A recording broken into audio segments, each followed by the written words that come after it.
మొన్ననైతే సాలం చేసుకున్నాం, మరి దాని పక్కన ఉన్న బిర్యానీ కూడా చేసుకోవాలి కదా. మనం యూజువల్ గా దీన్ని బిర్యానీ అయితే అనం, కానీ ఇది ఒక నార్త్ ఇండియన్ బిర్యానీ అని చెప్పినుండే అనమాట మా దోస్తు. ఇక ఏ స్టేట్ ఏడే చేస్తారు అనేది నాకు తెలియదు. అయినా ఈ మధ్య ఏడికి అయినా సరే ఈ కర్రీ బేస్డ్ బిర్యానీలు మస్తు ఫేమస్ అయినాయి కదా. సో ఇక మనం ఎందుకు ట్రై చేయొద్దు. చెప్పాలంటే టేస్ట్ కి ఏడ కూడా ధోకాలేదు. Heavy butter paneer masala flavour వచ్చి బిర్యానీ రైస్ లా తింటుంటే టేస్ట్ ఖతర్నాక్ ఉంది. ఎవరికైనా డబుల్ మసాలా ఎక్కువ కూరలు నచ్చితే ఈ రెసిపీగా మీకోసమనే చెప్తా. మరి ఈ బిర్యానీకి ఏం పేరు పెడదాం?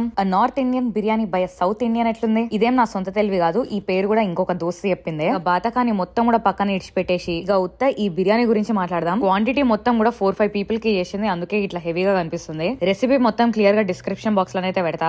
యాజ్ ఇట్ ఈస్ గా ట్రై చేయండి. ఈ బటర్ మసాలా ఫ్లేవర్ ఏదైతుందో హోటల్ కి మించుంది. రైస్ లకి అయితే పర్ఫెక్ట్ గా సెట్ అయింది. కర్రీ చేయాలనుకుంటే మనం కొంచెం అలగ్గా చేస్తాం అనుకుంటా. ఇది తిన్న తర్వాత నాకు ఎందుకో జర చికెన్ తో కూడా ట్రై చేయాలనిపించింది. నెక్స్ట్ ఇక ఒకసారి అది కూడా చేద్దాం. జర్ర ప్రాసెస్ కొంచెం లెందీ ఉన్నా సరే మీకు నెక్స్ట్ వచ్చే దావత్ కి గానీ ఫెస్టివల్ కి గానీ ఒక్కసారి ట్రై చేయండి. తారీఫ్ల మీద తారీఫ్లు అయితే బరాబర్ వస్తాయి. అండ్ ఎస్, మర్చిపోని పాయింట్ ఏంటంటే జరంతా మిగిలిపోయిన ఉండే అనమాట. నెక్స్ట్ డే తింటే ఆ బిర్యానీలో ఉన్న డబుల్ మసాలా కర్రీ ఏదైతే ఉందో నెక్స్ట్ డే కి ఫ్లేవర్ మస్త్ అంటే మస్త్ ఎన్హాన్స్ అయింది. యూజువల్ గా ఓన్లీ చికెన్ కి అవుతుంది అనుకున్నా, సర్ప్రైజింగ్లీ పన్నీర్ కి కూడా అయిందనమాట. ఇక గరం గరం బిర్యానీ అన్నంలా డబుల్ మసాలా ప్లస్ సాలం కలుపుకొని తింటే ఆ జవాబు ఉండే సమజ్ అవుతుంది కదా. సరే మరి ఉంటాం అలా.